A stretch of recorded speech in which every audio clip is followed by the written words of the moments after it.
Okay, we're good. Yeah. Cool. All right, Sean Zittel here with Nico Ali Walsh fighting June 29th in South Florida on ESPN, the Teofimo Lopez card, and looking to avenge the only loss, the only blemish on his professional record. He's 9-1, fighting fellow 9-1 Sona Akale. Nico, man, how excited are you that because a lot of fighters that lose a fight like that earlier in their career, they're not always able to run it back. Sometimes they don't want to run it back. They just want to move on. How are you feeling getting this opportunity to avenge the one loss on your pro record? I feel amazing. I think most fighters wouldn't run it back. But my career has been unlike most fighters, from the very start. Like I shouldn't be, you know, when I got into boxing, I thought I was going to have a normal career of like, they have fights in Mexico, they build their record up, and then they start making big fights on ESPN, this kind of stuff. But the I wasn't expecting this kind of career, but people, still love my grandfather. They love the fact that I'm, following his path. So I'm blessed to be in the position I am now. You gotten some wins since that only loss, but Yes. how did it feel? You're coming in with the publicity of being Muhammad Ali's grandson. You get some nice knockouts on national television, and Yes. then the loss happens. How did you handle all of that? It's part of the journey. This is I'm taking a path that, no one else has taken before. No when like my grandfather, and I'm of course biased to this, but my grandfather is the greatest fighter ever. Okay, I believe that truly to my soul. So I feel like I'm continuing the greatest legacy in boxing, which a lot of the all that pressure falls onto me, and I have no one else to look to. Maybe my aunt, of course. She, followed in my grandfather's footsteps, so I can kind of look to her. But of course, it's different with female boxing versus men's boxing. So I'm traveling down a road no one's ever traveled, and I'm just, taking it in stride.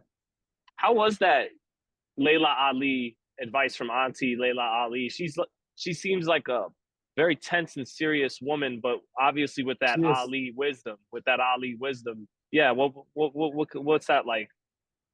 Yeah, no, she's the only person that I can get even remotely close to understanding the pressure, because I'm the only other fighter. The only fighters in our family or the only boxers in our family is me, my aunt, and then my grandfather. So there's no one else I could have gone to. There's no one else I could have asked.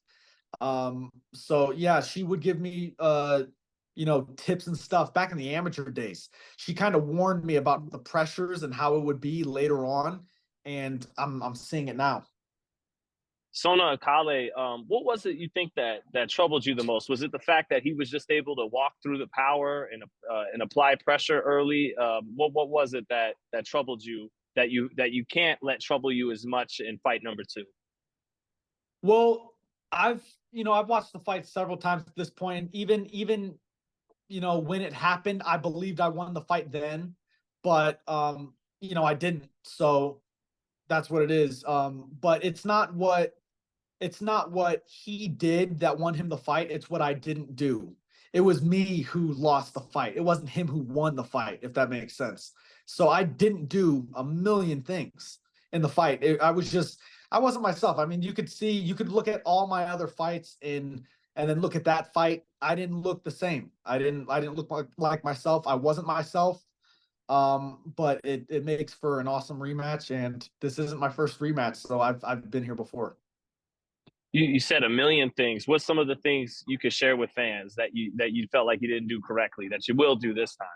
I'll give you just a couple off the bat. Like, for example, my distance was not there. You could hear it in the telecast. Tim Bradley was talking about it. So I'll give you that. Distance wasn't there. I was fighting his fight. He's a shorter guy, very, very short dude. So I was fighting his fight, fighting on the inside, and then I was staying on the ropes. These are like rookie mistakes. But then you got to remember, you're looking at a rookie. This is my second year in boxing, so I'm able to adapt and I'm able to learn. That's why I'm having the career I'm having. People don't normally lose that early in their career, but people don't be taking the fights that I'm taking this early in their career. What How do you see the rematch going? If you could, you know, obviously you see you getting your hand raised at the end of the night, but how exactly do you see it coming? And are you coming with an extra edge, fire inside of you to prove something, not just to everybody watching, but to him? Well, I don't think I have anything to prove to him. I think he was surprised that he won the fight as well. If I got to prove anything to anyone, it's proving to myself. I know what I'm capable of. I see this rematch going very similar to the last rematch I had. I'm as human of a person as you can get. I make mistakes. So my first rematch was with this guy Reyes Sanchez. My first fight with Reyes Sanchez was ugly. It was a terrible fight. Okay, I won a majority decision then. And then my rematch, I stopped him in the second round because I'm human. I make mistakes and I adapt from them and I learn. I'm just young in the game, and you're seeing someone with almost no amateur experience getting their experience in the pros. So I'm just learning as I go.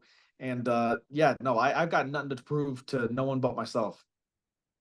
What kind of? I know you're always doing high level sparring in the top ranked gym and elsewhere. Always, yeah.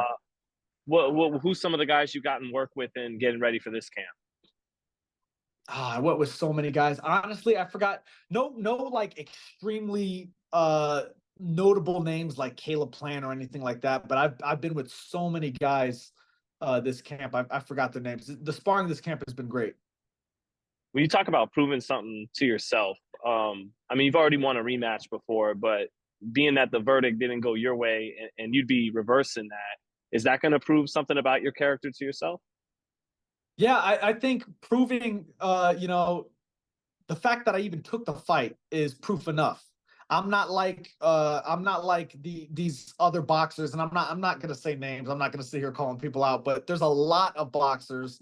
Most fighters, I would say, want to protect their record. They're timid to take on risky fights or big fights and just risk. Any sort of risk. A lot of boxers, a majority of boxers today, don't want to take that risk. The great fighters like Crawford, Shakur, Devin, these guys take on risks. That's why people love these guys. That's why people want to watch these guys, and that's what I'm doing.